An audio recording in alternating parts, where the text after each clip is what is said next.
In this tutorial, we're going to take a look at how integers actually are represented in the computer's memory. This lecture is kind of optional if you're following through this C++ tutorial video by video. And if you are, congratulations on getting this far, by the way. So if this subject doesn't interest you, you can definitely live without knowing this. But for those who are interested, I wanted to include this video because it's kind of interesting actually. So I'll tell you the most important bits first, and then if you want to start watching, you can do so without it wrecking your computing career or anything. So I've got a little program here, and I've created a char. So it's a signed char because values are signed by default in C++. And I've set it equal to the maximum value that you can fit in a char, and I've output that value and incremented it. So if we put the maximum value that we can in some primitive type and increment that, C++ won't warn us. It won't give us an error. It won't even give us a warning, I shouldn't think, because it just doesn't check. It trusts you to know what you're doing. So you have to be aware of, roughly at least, the maximum values that you can fit in integer types, especially with the really small types, especially with char, where you can only fit 127 in there.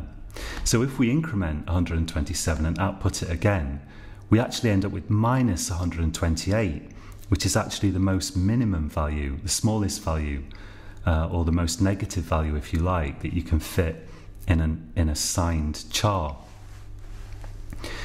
Now you notice that we've got plus 127 but minus 128, and the basic reason for that, we are going to go into it in detail, but the basic reason is that you have to represent the 0 in there. So you can think of the positive values as ranging from 0 to 127, although 0 isn't really positive or negative, but we have to represent it in that memory. And the negative values go from minus 1 to 128. So it's basically because the 0 is taking up a space in here, in this sequence, that the maximum positive value is 1 less than you might expect on the basis of the most negative value.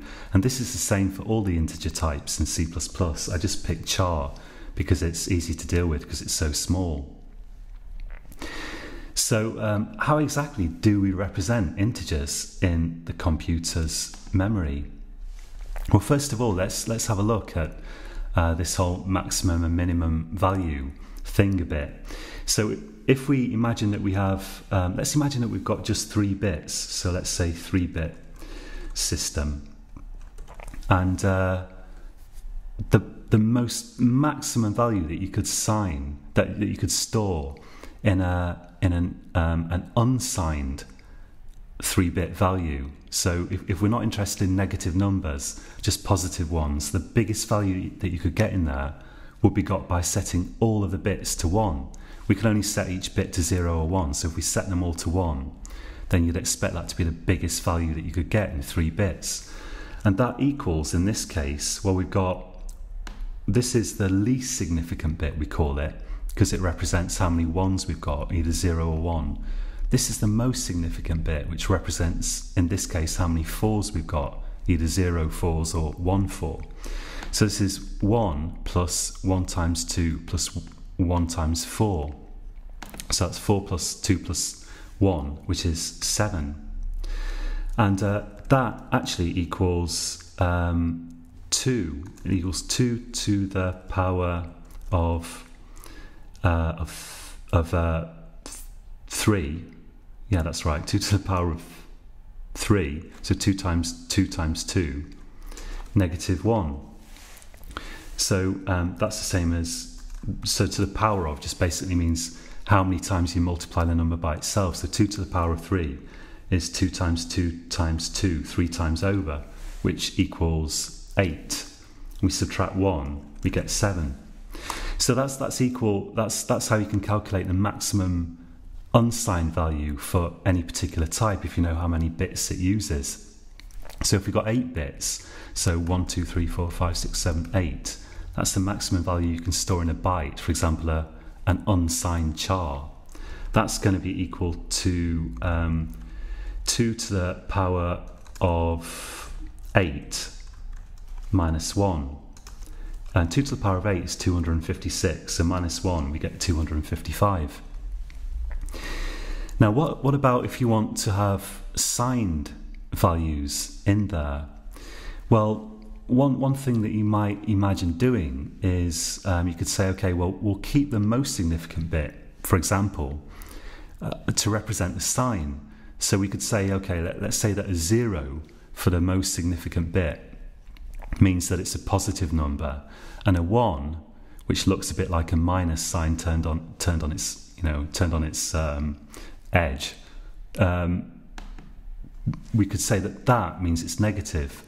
So any number that starts with 0, we say it's positive. Any number that starts with 1, we say it's negative.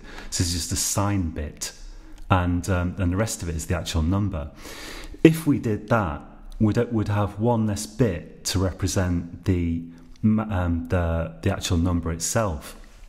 So we could imagine in such a system that the maximum value we could store, let's say in 3 bits, would be 2 to the power of 2 minus 1, which would just be 3.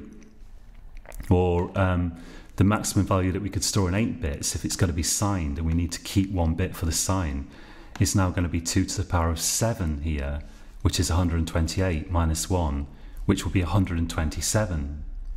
But as we saw, in fact, the maximum value that we can store in this chart it is 127, but we're managing somehow to get to minus 128 with the most negative value. And that's to do with the way the number is actually stored. So let's have a look and think about this a bit more carefully. Let's keep with this system. The most obvious thing to do is that we say, okay, the most significant bit, this one, is the sign. So therefore 000, that's 0 in decimal. 001, which gives us 1. 010, that's 2. 011, that's 3. If we add 1 to that, we get 100. So we're saying this is negative now because it's got a 1 here. So now we'd have to say that this equals minus 0. And then we go to 101, which we could say equals minus 1. 110 equals minus 2, and 111 equals minus 3. So the idea is that you just look at the bits after the first one, and that's the number, and then the first bit is just a sign. That's the most obvious thing that you could do. But the problem is, this system, which isn't used by any computer that I've heard of, this system, it doesn't let you do arithmetic easily at all. So let's imagine that we want to add up, let's say 1 and minus 1. Let's try that. So 001 is 1, and add to it minus 1, which is 101. I'll put zeros for the answer to start with. So this is 1, and we want to add negative 1 equals. Now, binary arithmetic works the same as decimal arithmetic or hexadecimal or whatever you like, but we're most familiar with decimal. If you've got like 1 plus 1 here, we have to add up the rightmost column first. That's like adding 9 and 1 in the decimal system. The answer is 0, and you have to carry a 1. So this gives a 0 in this column, carry the 1. So 0 plus the carried 1 is 1. And then for this column, 0 plus 1 is 1. And what's this equal to? 110, it's minus 2. So we should have got 0. So plus 1 added to minus 1 should be 0, but we've got the wrong answer. So this system is rubbish. And that's why it's not used anywhere. But we can tweak it a bit. If we tweak it a little bit, we can make we can make arithmetic a lot more easy to do in this system. So it's a system called 1's complement, which again isn't used in many modern computers, but it's a much better system. So in 1's complement, we keep this almost the same as it currently is, but we say that this, what would be the most positive value if it was unsigned, we're going to say that equals minus 0. and then we're going to make this minus 1, this is going to be minus 2, this is going to be minus 3. So we've got still the negative numbers have a 1 for the most significant bit. Positive numbers have a 0 for the most significant bit. We've just moved the negative numbers around a bit, put them in different places. And we've got a minus 0 here as well. But we had a minus 0 to start with anyway, even in this naive system. Now things work out a lot better. Let's try this. So if we add 1, 0, 0, 1, which is 1, plus minus 1, 1, 1, 0, which is minus 1, equals, let's do that. So 1 plus 1 is 1, 0 plus 1 is 1, 0 plus 1 is 1. It gives us 1, 1, 1, which equals minus 0, which equals 0. So that's the right answer. So 1's complement is a system of storing signed numbers in some bits that allows you to do arithmetic much more easily. Now there is a bit of a complication sometimes, because let's take a look at what happens if you add, let's say, 0, 1, 1, which is 3, to minus 2, 1, 0, 1. Let's try that. So we're going to add 3 to minus 2, and of course we expect to get 1. I'm going to put a 0 actually at the beginning of these. So of course, as with decimal, you can put a 0 at the beginning of a number and it doesn't make any difference to it. Like 007 still means 7, you know, in the decimal system, so we can do that. Let's try that. So 1 plus 1, well, that gives us 0 and we have to carry the 1. 1 plus 0 plus the carried 1 again gives us 0 and we have to carry the 1. 0 plus 1 plus the carried 1 again gives 0 and carry the 1. And now we've got to put a 1 there. Now there's a rule here. This is the wrong answer, clearly. But there's a rule that we can apply to fix that, which is that if we get an overflow bit on the left here, we have to add it to the right here. So let's do that. Add overflow bit to right. So we take that off there and we add it here. And so that would be 0, 0, 0 here. 0, 0, 0 plus 1 equals 0, 0, 1. And then we get 0, 0, 1. It's the right answer, because 3 added to minus 2 is 1, and 0, 0, 1, of course, is 1. So if you look at this 1's complement system, it works. It works fine, but we've got, well, 2 complications at least, and we haven't looked at multiplication or subtraction or whatever, but I believe that they, as far as I know, they work really well in this system. But the difficulty is that, firstly, we've got 2 representations of 0, so we've wasted kind of one place in the system by representing 0 twice when we could have stuffed another number in there. Another deficiency of it is that we've got to do this extra thing of adding the overflow bit. If we get an overflow like that, we've got to add it on to the right hand, to the least significant bit, in order to get the right answer, and only then does it actually work. And that's why we don't use 1's complement in modern desktop computers. What we use is a system called 2's complement. So let's take a look at 2's complement. I'm going to copy this table because most of it's the same. Let's type this out here. Now 2's complement, so these numbers are all the same, 0, 1, 2, 3. Whoops. So 0, 1, 2, 3. But we say that 1, 1, 1, that's going to be equal to minus 1. And then we're going to number backwards from there. So again, any negative number starts with a 1. Remember, we're just using 3 bits here for convenience, but it's the same idea in 8 bits. Any number that starts with a 0 is going to be positive. And you can see that in this system, the most negative value is actually 1 less than negative of the most positive value, if you see what I mean. So we can go up to 3 for the positive values, but we can go down to minus 4. That's what we see here. We see that we're going up to 127, but we can go down to minus 128. That's because the computer is actually using this system that I'm about to show you here, 2's complement. Now the advantage of doing this, well, another advantage is that we've only got 1 0 in here, so we haven't kind of wasted a place. But also it turns out that arithmetic is actually easier to do than with 1's complement. So let's try, for example, we'll start with, let's try adding 2 to minus 2, 1 1 0. Let's try that.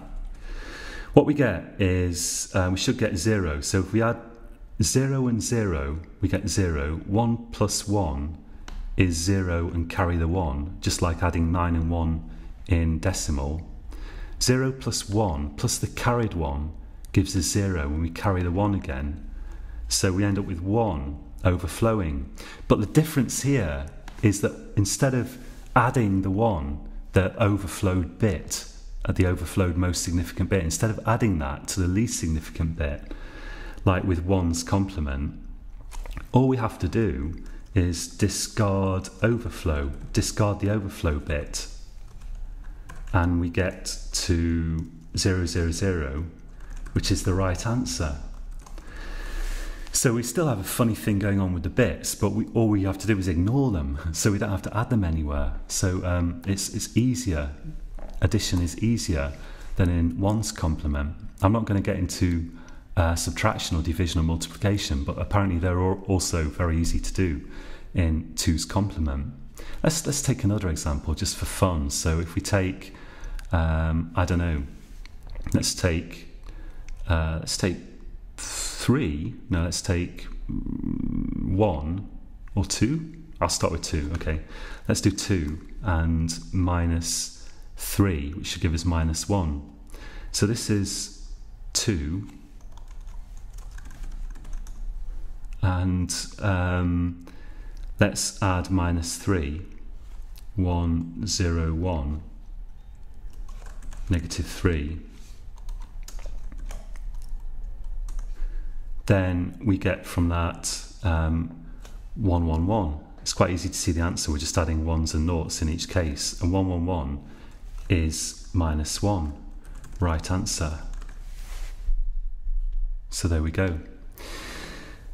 And yeah, adding 2 positive numbers or adding 2 negative numbers, it works just the same. The only thing you have to bear in mind is that if you get an answer that's too big to fit in your type, then you are going to get an overflow. It's not going to fit in 3 bits or 8 bits or whatever.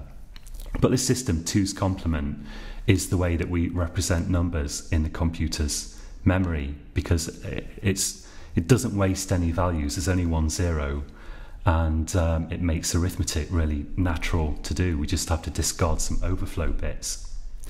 Okay, so that's it for this tutorial. My plan now for this course is that there's only one more thing that I can think of at the moment that is really pressing to fit in a beginner's course on C++. That's static variables. So we're going to take a look at that probably in the next tutorial. And after that, I've developed a rather nice plasma explosion simulation program, and I'm going to show you how to make that in the rest of this beginner's tutorial.